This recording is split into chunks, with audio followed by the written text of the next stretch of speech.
whenever you're ready. Okay, I'm Mackenzie Kilstra, and we're going to do our presentation on dilated cardiomyopathy. So there are three types of cardiomyopathies. There's hypertrophic, that is when the left ventricular wall becomes thick and doesn't allow the heart to work properly. Dilated cardiomyopathy is when the heart wall becomes enlarged and weak and thin and it can't effectively pump the blood. And restrictive cardiomyopathy is when the walls of the heart become stiff and rigid, which don't allow the heart to contract anymore. So a rundown of cardiomyopathy. It is the most common type of cardiomyopathy. It largely affects middle-aged men. It is characterized by an enlarged atrium because of increased pressure and increased backload of blood into the atrium, and thin and stretched out walls due to impaired contractibility, leading to static movement of the blood throughout the heart and the body. You can see that by the thin and stretched out walls of the second picture and how it is so enlarged compared to a normal heart. So the most common symptoms that we'll see with cardiomyopathy is fatigue, chest pains, and shortness of breath. Fatigue happens because the heart overworks itself trying to provide the body with enough blood and oxygen. Chest pains often happen because of the enlarged aspect of dilated cardiomyopathy. It compresses against the lungs and it compresses in the chest.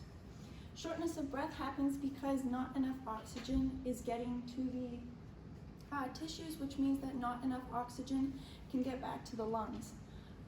Also, we'll see a narrow pulse pressure. The pulse pressure is the difference between the systolic and the diastolic pressure. Usually you want it at about 40, but in dilated cardiomyopathy, you can see it at 10s and 20s. This happens because of the weak contractions, because of the weak heart muscles, leading to a low stroke volume. Syncope is just a fancy word for fainting. This happens because the heart can't pump enough oxygen to the brain, causing you to faint. And also we'll see increased heart rate because the heart is trying to compensate for the low oxygen in the body and trying to get enough oxygen to the tissues. So an assessment of a cardiomyopathy.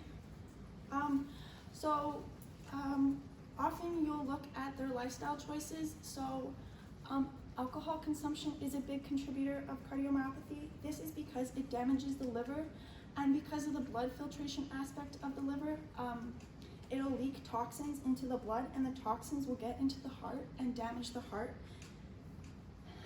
Also, if your patient is a woman, you want to ask if she's pregnant because of the increased blood pressure. Because of cardiomyopathy, it'll lead to increased blood pressure in the baby or in the womb, and it can lead to an increased risk of spontaneous abortions. For physical exam, you'll look at their lower extremities. Because blood pools, or because the heart can't pump enough through the body, the blood will pool in the lower legs, and you'll see pitting edema and swelling because of the no movement. Also, you'll listen to the heart. Oftentimes you'll hear a murmur because the valves can't close over the heart because the walls are so stretched out.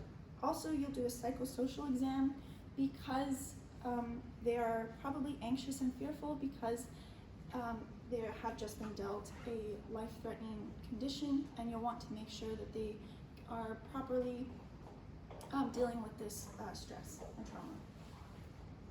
So diagnosis, one of the ways to diagnose a cardiomyopathy is through an echocardiogram. It is basically an ultrasound for the heart, just like you would for a baby. It allows you to see how the heart is moving. It allows you to see the thickness of the walls and how blood is moving through the heart and how it's contracting. So in a dilated cardiomyopathy, you'd see dilated chambers. This is because of the increased pressure in the heart and the pooling of the blood leading to a backup in the atrium. You'd also see thin walls because of the increased pressure of a dilated cardiomyopathy. It'll weaken the walls. So these two findings together, along with the symptoms, would lead the doctor to a diagnosis of impaired heart function because of because the muscles aren't contracting properly, leading to a lower cardiac output.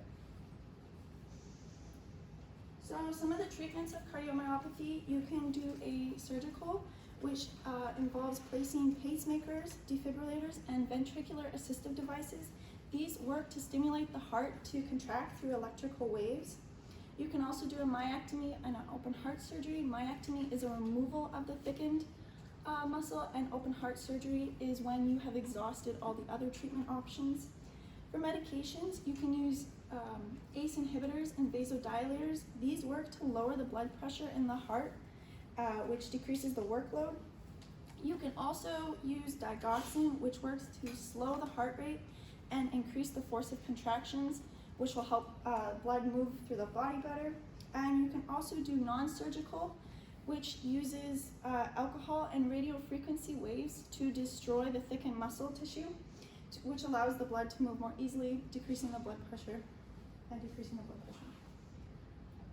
So the prognosis of a cardiomyopathy, basically you want to prevent these things from happening. So heart failure happens because the heart overworks itself to try and pump enough blood and oxygen for the body's needs. Blood clots happen because of toxins in the blood, which often happens because of the liver failure and the liver damage. Basically, these blood clots will get stuck in the blood vessels on their way to certain organs and cause tissue death. This is especially bad for the brain and the heart.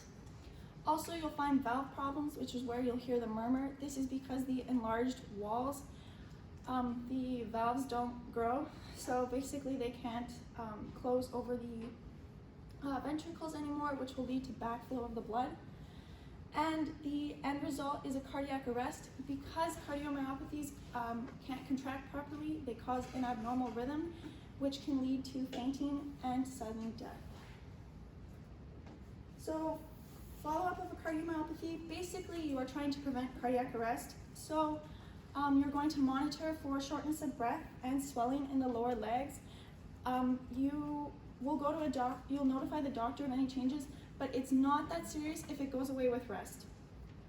You'll want to teach the side effects of the medication and the need for lab monitoring to measure if the dosage is right for you and it's working properly.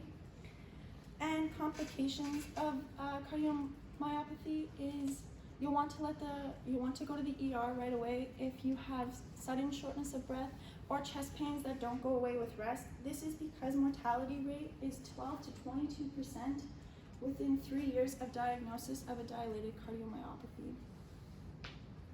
And that's my references.